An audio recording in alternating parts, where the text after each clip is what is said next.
এই মুহূর্তে গল international cricket স্টেডিয়ামে আছেন সহকর্মী তারেক হাসান শিমুল। সবশেষ খবর জানতে সরাসরি যাচ্ছি তার কাছে। শিমুল, 250 ছাড়িয়েছে বাংলাদেশ দলের লিড। বৃষ্টির আগে 247 পর্যন্ত ছিল লিড।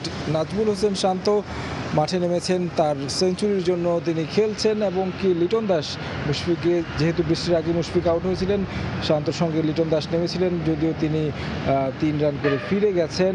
লিটন দাস এই সেশনে এসে বা এই মুহূর্তে এসে মনে হচ্ছে যে বাংলাদেশ কিছুটা রানের জন্য খেলছে, কারণ এই 50 ওভার খেলা হবে এখন থেকে শেষ পর্যন্ত, যদিও আবারও বৃষ্টি শুরু হয়েছে।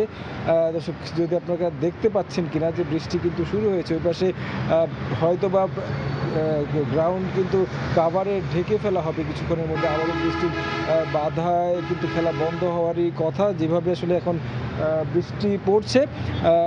যদিও বৃষ্টি পড়ছে, তারপরে কিন্তু রোদ রয়েছে। গলের এই আবহাওয়ার আসলে চরিত্র বলা খুবই মুশকিল। এই রোদ তো এই বৃষ্টি, ফলাফলের কথা যদি চিন্তা করি সেক্ষেত্রে মনে হচ্ছে যে আর কোনো আসলে ফলাফলের প্রত্যাশা করাটাই বৃথা হবে, কারণ একমাত্র ড্রই হতে পারে এই গল টেস্টের ফলাফল। কারণ একদিকে তো বৃষ্টির বাধা রয়েছে, অন্যদিকে বাংলাদেশ এখন পর্যন্ত ব্যাট করছে।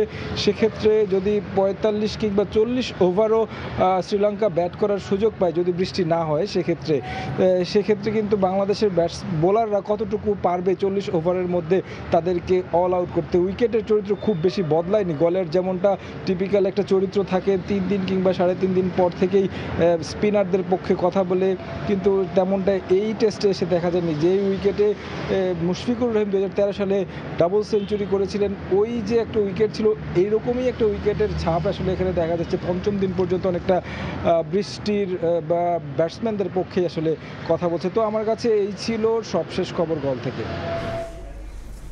সরাসরি যুক্ত ছিলাম শ্রীলঙ্কার গলে।